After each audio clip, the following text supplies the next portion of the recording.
G'day mateys and welcome back to my channel. Now my Schnellboot is coming along very nicely, thank you. Yes, new camo scheme's on, which I really like, and I'm nearly finished it. So, gee, I'll be all Schnellboot out soon. But no, look, there's more. This came all the way from China, and this is, it's not similar, but it's an S-38. The Schnellboot I'm building at the moment is an S-100. So this is sort of the middle iteration of the Schnellboots, and this one's by Fore, who was somebody totally new to me at least, out of China. And this arrived in just under a couple of weeks. Perfect condition, not in a unwrapped, tattered and torn box like the poor old Revell one was when Amazon Kentucky just said, chuck a sticker on the kit box. Yeah, it'll make it all the way to Australia. Well, it did. It's kind of wrecked when it got here, but anyhow. But also, I have something else to show you. I've probably shown this in my sort of seasonal workbench new kits videos, right? It's the Airfix E-boat, which is essentially, well, it's a Schnellboot, but it's the S7, okay? So we've got an S7, we've got an S-38, and we have an S-100. That would make for a terrific three-way comparison, and I'm going to do that. But first I thought, for this video, we will just concentrate on this new kit from Fore. Let's have a look in here, and I can discuss some things in sort of comparison as we go, but then maybe on the weekend I will do a three-way comparison because Bernard's going to lend me his unmade kit of the Revell Schnellboot so we can look at the sprues in comparison. If you want to know what that kit was like now, just click the link up here because I've already done a full review and the full build series, which is almost complete, just one video to go, on the Revell 172nd S100. Well, that's enough of that. Let's get on with the video. Roll music.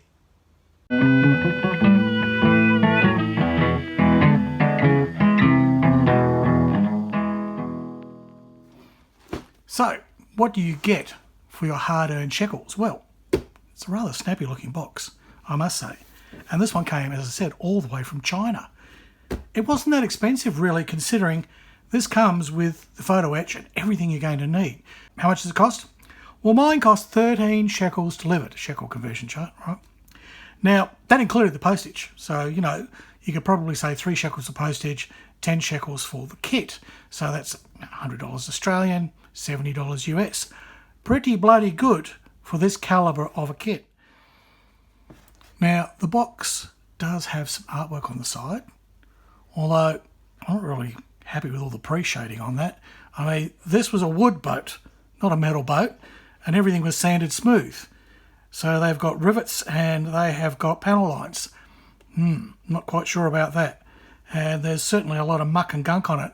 And from all the photos I've seen, they really didn't get that dirty. And it was an aluminium frame and a wooden boat, so there's not a lot to rust. But this is kind of the flavour of modelling these days, is to put all these shading lines and everything on the aircraft. Well, all right, keep them off our boats. They look ridiculous. So yeah, so you've got some photos there of what you could do, but honestly, I think this guy's an aircraft builder and he really doesn't know how to do a boat because it's wrong. It really is, it's wrong. It's not even rivet counting, it's just wrong. All right, you get again the same nice bit of artwork there. I mean, you can, on the artwork on the box, you don't see all that ridiculousness. The person that did the graphic artwork knew what they were doing. You get a nice little side drawing here, gives you an idea of where everything goes. And you notice, deck green, all right? Deck green, upside down. Upside down, Miss Pat, everything's upside down. Yep, they are doing the green deck with the red stripes as well, just like mine. But this is different. This is, if you notice, it's very different here along the deck to my S100. Let's have a look inside the kit. And once you get the lid off, you've got this lovely big box that opens up. It's terrific. I mean, Zvezda sort of does something similar to this, but this is rather nice. So your kit parts are all protected. You could keep the Boxart, put it up on your bloody wall if you like, and you've still got this nice sturdy box. And in fact, this came even wrapped in styrofoam as well. And then that was all sealed up. So when it came to me, it was perfectly preserved. They did a really good job, and that was direct from, I believe, Fore. I know I bought it through eBay. So it's available on eBay. It was Bernard had recommended the link to me. And it was great. Two weeks, 2 days. It's not bad this day and age. Again, a nice coloured box art. You get a bit of a history in the instructions. That's good. We'll go into this in detail in a sec, but there is a lot of stuff happening. Not quite as bad as Dragon. Very clear instructions. Everything is broken down into easily digestible sections. I really like that. But there's a lot of parts for a lot of things. Some things that in the Revell kit are one part, they could be 12 parts in this one. We'll have a look. Now, first up, everything is wrapped in bags, which is really good. Even your hull halves, which normally be floating around separate. But no, they've put them sealed up in bags. And I'll get that out in a sec, but already I can see the level of detail is quite exquisite. You get rod, okay? So this is basically wire, brass rod, and we're going to use that for various things on the boat, including the railings. And we'll talk about that.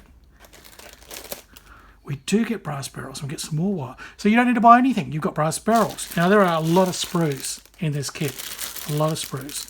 So there is your foredeck. And one thing about it is, especially where you're going to need to paint your stripes, there are virtually no greebles. It's pretty well greeble free. Which means when you want to mask and paint insignia stripes, there's not a lot in the way. Some here, but that's getting towards some of the superstructure, which I don't think will get in the way. So we'll have a look at that shortly, see how that interferes with the kit. But that all looks very good. Slide moulded, and the cabin is all one piece slide moulded. Lovely. Bits and pieces, we'll go through this in a sec. There's 2, 3, 4, 5, and it goes on and on and on. 6, 7, 8, more and more and more. And look, this is even the deck. The deck is so detailed. Oh, we need to get these out. And there's more and more and more. Look, the parts go on, and there's even clear parts. So how about that? All right, let me get these things out of the bags, and we can have a look in detail. Now, they give you a sprue map, and there are 18 main sprues. Of course, got the hull halves, so it makes 20 pieces there out of styrene. There's all the wire and the brass. 5 photo etch sheets of your 18 plastic sprues. There are 3 which are clear. Now, these are the hatches for the deck, and they're really nicely moulded. They all came in a resealable bag, which is great. I'm going to keep that. And they seem to have all the details on that they need. It's very hard to see, I know.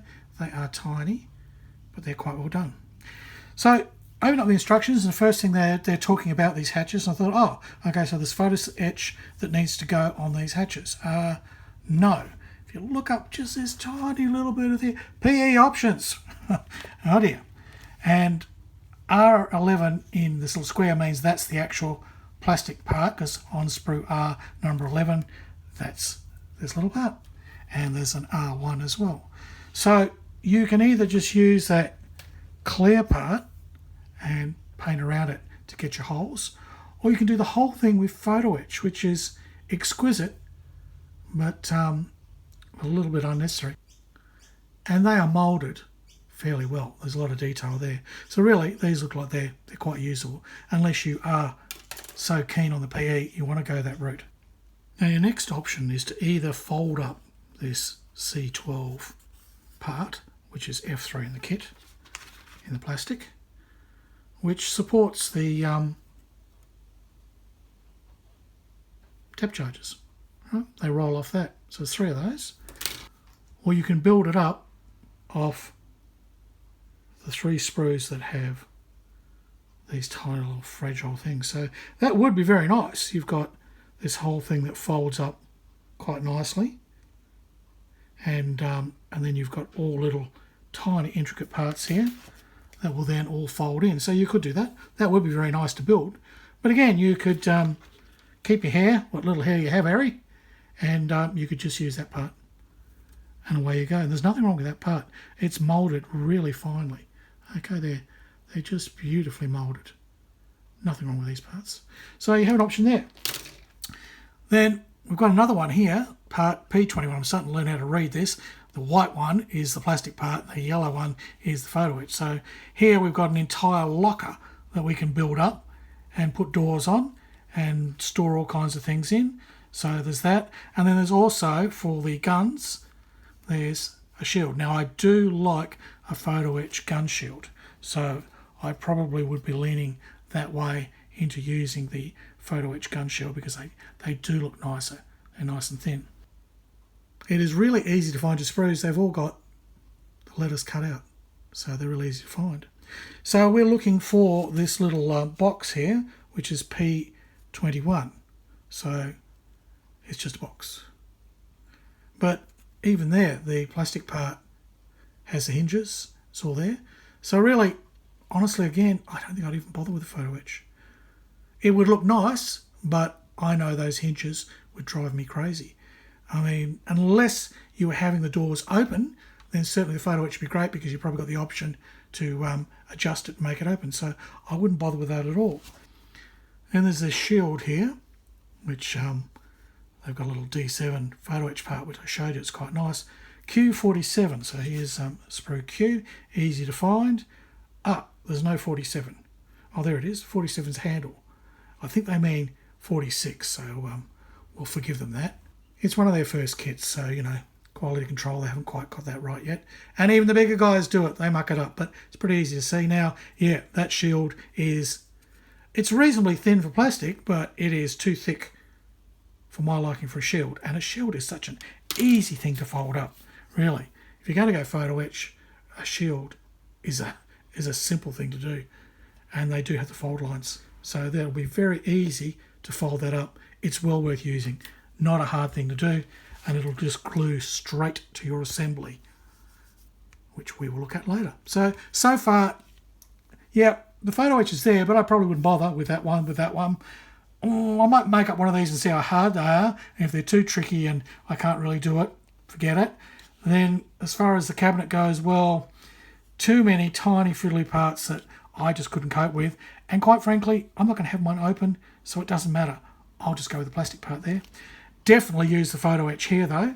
So the photo etch here for the shield. So we've got those options, and it's nice to have options. Moving along, we finally get into some build. And the first thing they want you to do is start cutting parts off the hull halves. So let's have a look at those hull halves. Now they do have rivets. It's interesting because I've never really seen that. I'll have to have another look at my photos, but I have never really seen rivets on the Schnellboot. Now, admittedly, this is all wood. We know that. This is all wood, okay? It's all wood on aluminium frame, sanded nice and smooth, away you go. They have done a reasonably nice job here of the exhaust ports and inlet ports. I'd still drill them out myself. I'd like to have those open, but they have got the correct contours. They're a bit more realistic than the ones on the Revell kit. There's a lot of scuffing on the hull side, and there's also a patina on this. Don't know if you can see that. That may be, well, maybe not a bad thing, because I mean, ships do have sort of a texture to them. The waterline is faintly marked. That's rather good. Nicely shaped. It seems fairly good. When we do our comparison video to the Revell Schnellboot, we'll see. Now, the thing is, when I show you the Airfix one too later on, you'll find that this whole forecastle area here was a later addition. The S7 is pretty well level all the way through here, so it doesn't have really this rose. And certainly they didn't put this full cover for the torpedo tubes. And the early Schnellboot's torpedo tubes is just sitting there on top of the deck. So all of this was built in later. So maybe that was aluminium and sheeted and riveted. I'd like to hope to think these guys did their research and that's why they have done that. Otherwise they've made a huge glaring error. Don't know. I'll have to do some more research myself. If you know, let me know. But yes, were the covers beaten aluminium or were they wood like the rest of the boat? We shall see. Probably a good chance it was aluminium. Who knows? All right, but first glance and first look, the hull halves look quite good. Now, I'd like to put them together, but they're not clean. They've got all tabs and things. So I'll just clean those up, and then we might see how the hull halves go together. I might even cut out a couple of deck pieces so we can get a feel for how this kit goes together.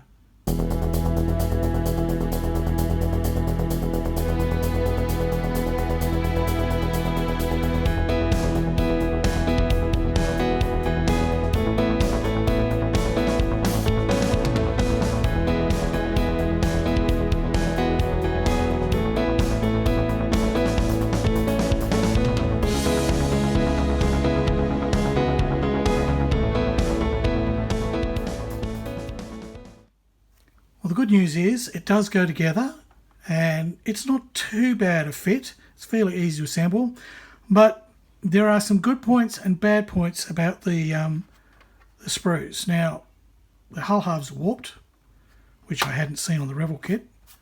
They went together absolutely perfectly, but these, even with the persuasion of some rubber bands, you can see they're warped. So it takes a little bit of fiddling. The only locating tabs you've got are on the hull, and I'll show you that shortly. And they're tiny little things. You probably sand them off if you didn't realise it. It's just a couple of tiny little locating tabs.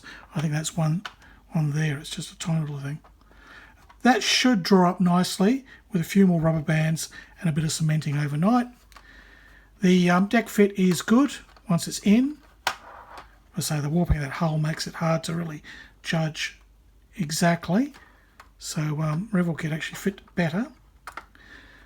But one thing that was annoying is this deck part had, I'll show you, it had sprue joins, lots of them, if you saw me cutting, lots and lots and lots and lots and lots and lots, you know, 8 or 9 per side, and they go into a trough, okay? And there's nothing worse than that.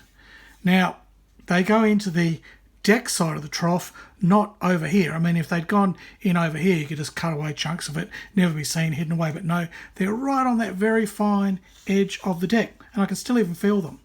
And this plastic is very soft. So cleaning up, you have to be so careful, because you can very easily wreck this shape and over sand it, because sanding down those little nubs, you might bugger the whole thing. I'm going to leave them on a little bit, and I'll kind of cut in at an angle, which is the usual trick, cut in underneath.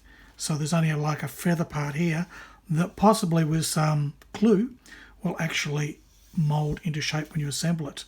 So yeah, watch out for that. That is a bit of a worry. That's a bit sort of tricky. I still feel it's really annoying me, because normally I like to get my deck pieces perfectly straight. So that's a bit of a pest. The foredeck wasn't that hard to cut out. It's just a nice straight edge.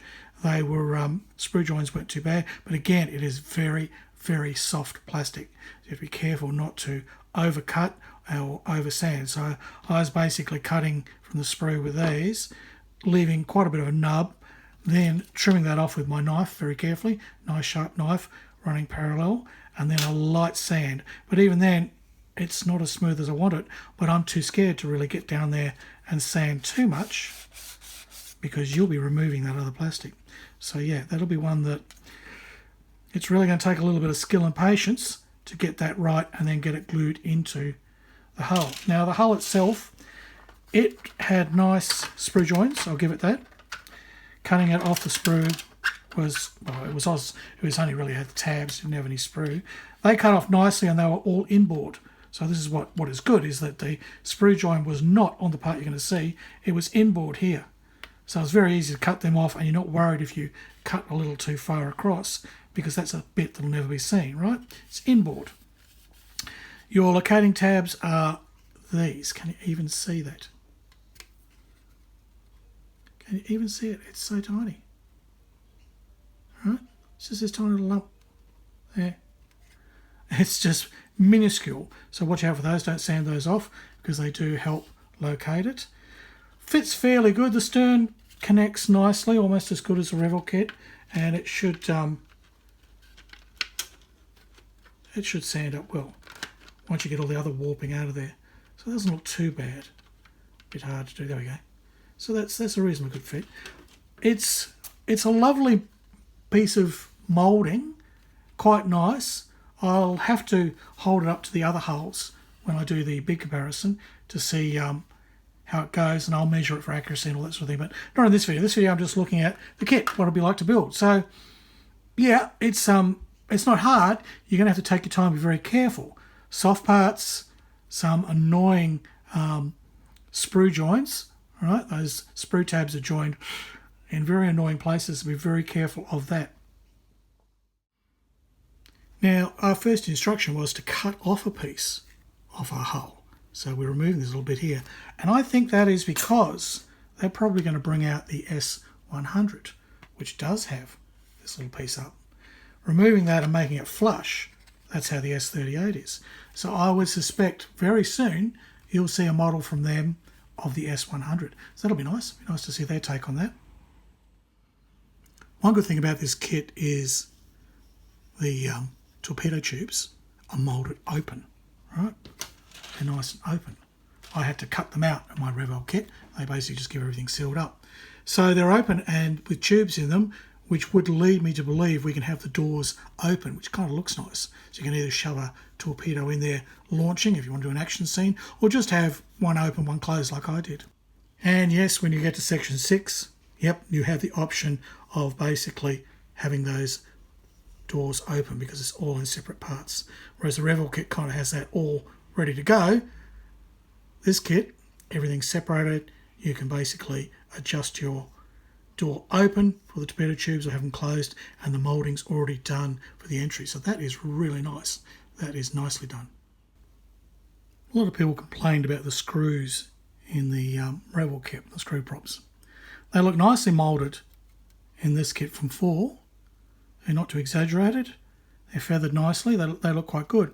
And interestingly, all of them are pretty well identical, except you've got the counter-rotating one in the centre, of course, yeah, because the outside ones rotate one way and the inside one rotates the other way, which basically stops the boat from torque steering. That's how they're designed. And they fit nicely onto the rudder, just the same as the Revell kit, and the shorter ones, or the ones on the outside, they just have little caps that go over. So that's all nice. It's all nicely done. It does make it all easier to paint, so that's good. Now, one part that is interesting are the torpedo launchers. So this is the launching mechanism. Now, just like the Revell kit, they're in 2 halves, okay? But it doesn't stop there. It does not stop there, no. Not only do you have the 2 halves, you have an open door that you can basically set, and also it's hollow, so you can basically have that all set up, ready for a torpedo to go in. There's some photo etch that goes on there. Some of the mechanisms are all there, and the standpoints. Here is our K sprue, and everything is very finely moulded. And those are our doors that open up there on the launching mechanism, and some control, so some control pieces. And these are basically the this looks like the canister for the compressed air, because the whole thing's compressed air, and it just shoots out those torpedoes. So I assume that's it. They look like them, or it's a piston mechanism. So there you go. Even the anchor is just so nicely moulded. It is very clear, nice little ridges on it. It is a lovely kit in that the details are beautiful. Moving on to the superstructure, the main cabin is slide moulded, and it is terrific. And there is riveting on that, but then it would have been armoured, so that's okay. So beautiful little detail on the back there. So everywhere you look, this kit is a joy. There is so much to see, and so many lovely things. You just be very careful with everything because it is so soft and so fragile. So cutting off the sprue, again, the sprue gates is tiny, but just be so careful because it is so soft and be very easy to wreck your parts. Now, there is a D sprue here somewhere. Here we go, D sprue. And on this sprue we have a ship's wheel. Look at that. Look at that lovely little part there. It's really nice. And we have all the various bits and pieces that fit on to that breech, that superstructure. Much finer than the Revell kit. They're very nice. Very nicely moulded. There are those torpedo doors from the front there. And they've even got detail on the back. I had to, when I scratched mine, can you see that detail? I had to punch these by hand. Just use a little prick to punch all those little rivets. But they've done them. They're on there. Beautiful, beautiful. Everywhere you look is beautiful. I mean, it's a lovely kit. It's a lovely kit. You're just going to have to be very careful with how you go because the parts are so fine and they, very easily break, and then you can also cut away just too much because everything is so soft. Over the page, you're adding in the wood sections, which are pretty well separate, so it'll be easy to paint up. That's good. And then we've got the binoculars and stand, which goes in the bridge, and this is not as many parts in the Revell kit and nowhere near as detailed. Let me show you. It is so sweet It is so nicely moulded. So this part here is what the binoculars sit on, and it is lovely. So much detail on it. The Revell one is just a box, you know. So good. And then your binoculars, which we'll have to go over to C-sprue. Oh, they are a work of art. Slide moulded and even hollowed out. I don't know if you can see that. They're actually hollowed out. How about that? That's just so good. There are also some wonderful details like the little radar hoop here. And the cradles here that the Torpedos sit on. Now they're just one-piece parts in just about every other kit. Although you can get the photo etch ones with lots and lots and lots. But here we get all the little brackets are separate, and then all the little rails are individual, and you make the whole thing up out of basically half a dozen parts, I think. So how about that? So that'll be a very detailed and very, very fine little torpedo cradle. The navigation lights are very nice. This was just one sort of part in the Revell kit, but you've got the separate baseboard that it all fits on that you paint red for left and, you know, green for right, port and starboard. Then you've got a clear part for the lantern, right, for the light, and then you've got the housing, which normally would be, could be the colour of the designated side, but often is just a lamp colour, a silver or a brass. And then on top of that, there's a photo etch part that fits it all together. So a lot happening there for that one. Moving along, there's lots and lots and lots. There's hundreds of parts in this kit. It is so nicely done. But we're sort of repeating a lot of things. Again, wooden sections are separate, so they can be painted wood effects without bothering the rest of it. There's all the hatches that we can either do photo etch or we put in the plastic part. But look at our torpedoes. How many parts and things going on there? Let's pull that sprue. That's E-sprue. And let's see what we got here.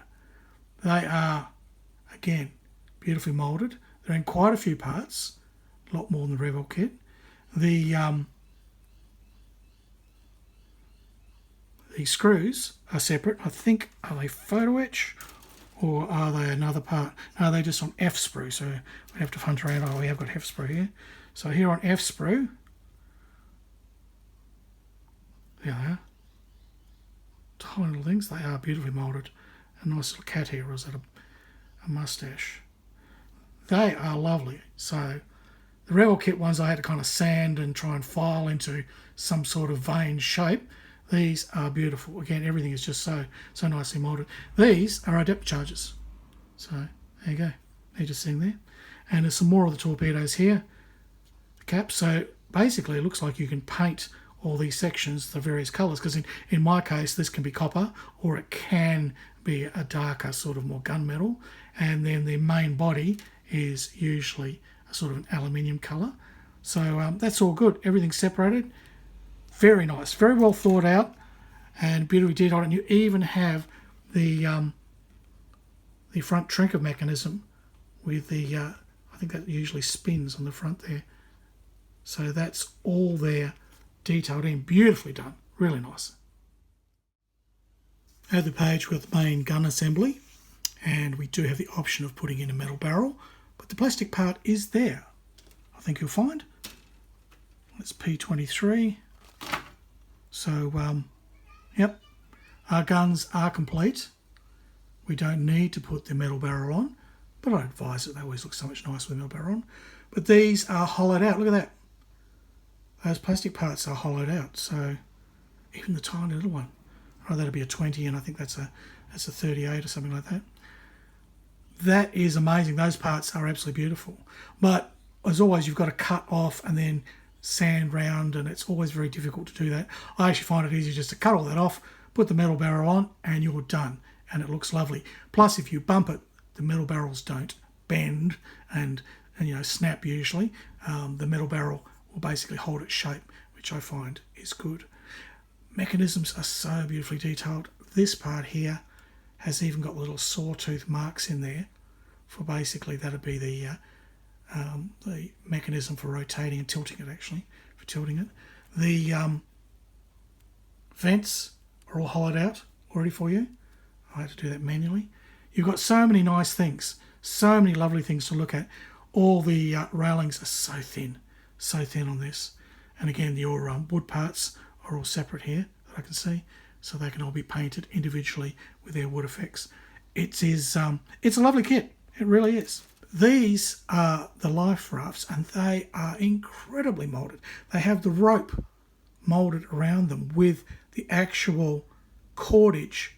The texture of the cordage is beautiful, so beautifully done. The railings are so thin and delicate. They make the ones in the Revell kit look like bloody elephant's trunks, you know. And I know from reading ahead in the instructions that the stanchions here for the railings, right, you don't actually get whole rail sections. You get these little stanchions that have through them already moulded, right, the hole. The hole is moulded through there, which your fine wire will go through. So when you get to that section, which will be coming up past all this, so here's a set of them here. Your vertical railing part, the stanchion, right, it has those tiny little hollows, and then you put in 0.1 millimetre. That's really fine, like 0.1 millimetre. Usually that would be rigging cordage size. Anyhow, they go through nice and stiff. Because most of the railings on the Schnellboot were metal. There's very few areas where it's actually rope that'll be hanging between the stanchions. It's all metal. And moving through all of that, we get to the final part of the assembly, section 35, and you'll be building this lovely little raft. You've got some, basically, some little jaggy things there.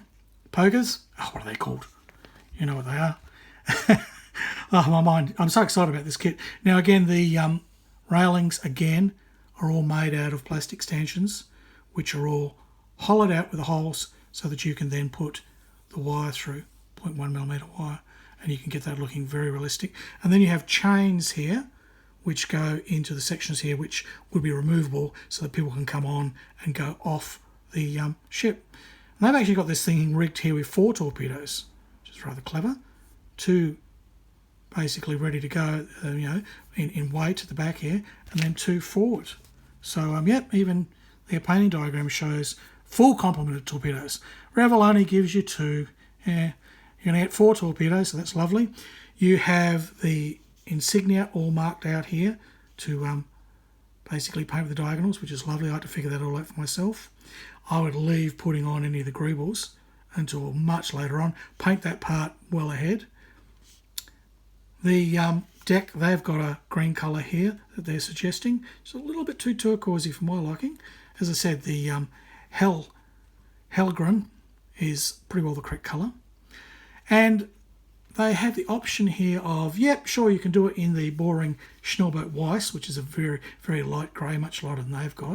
It really should be a lot lighter than that, lighter than their Boxart and lighter than their example kit. And then here's a nice little stripy camo, which is one of the ones that I found when I was doing my Revell Schnellboot. So that's quite good. All marked out, all there, all in colour.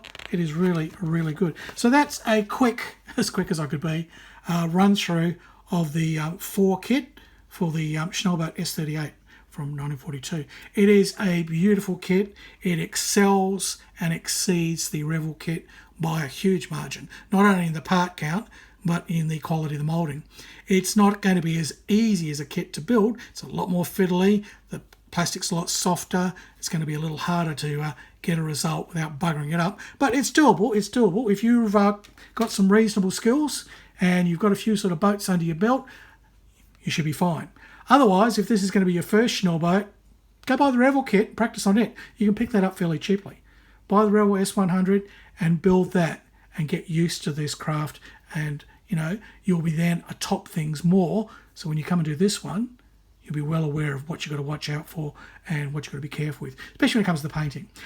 If you want to know how to do all that and how I accomplish it, have a look at my series on the S-100 from Revell. And I've just about finished it. So there'll be a completion video out very soon as well. All right, well, that's it. This video has gone on quite long, but there was so much to show you. There's so much I've missed, but I'll try and maybe catch up in the next video where I compare this S-38 to my S-100 from Revell and the S-7 from Airfix. That would be exciting. Now, if you enjoyed this video, please hit the like, you know, basically subscribe, comment, let me know what you think, you know, let me know if you've got more information. And if you really like the things I'm doing, then please hop along to Patreon and become a Patreon member from as little as $1 a month, and that really helps me out. You get to see the videos early, advert free, and there's a lot more going on Patreon, behind the scenes action. So if you're interested in that, hop on there. Okay, there'll be a little linky thing here, so that's enough. We've got to go. All right, it's goodbye from Australia, and it's hooroo from Harry Houdini.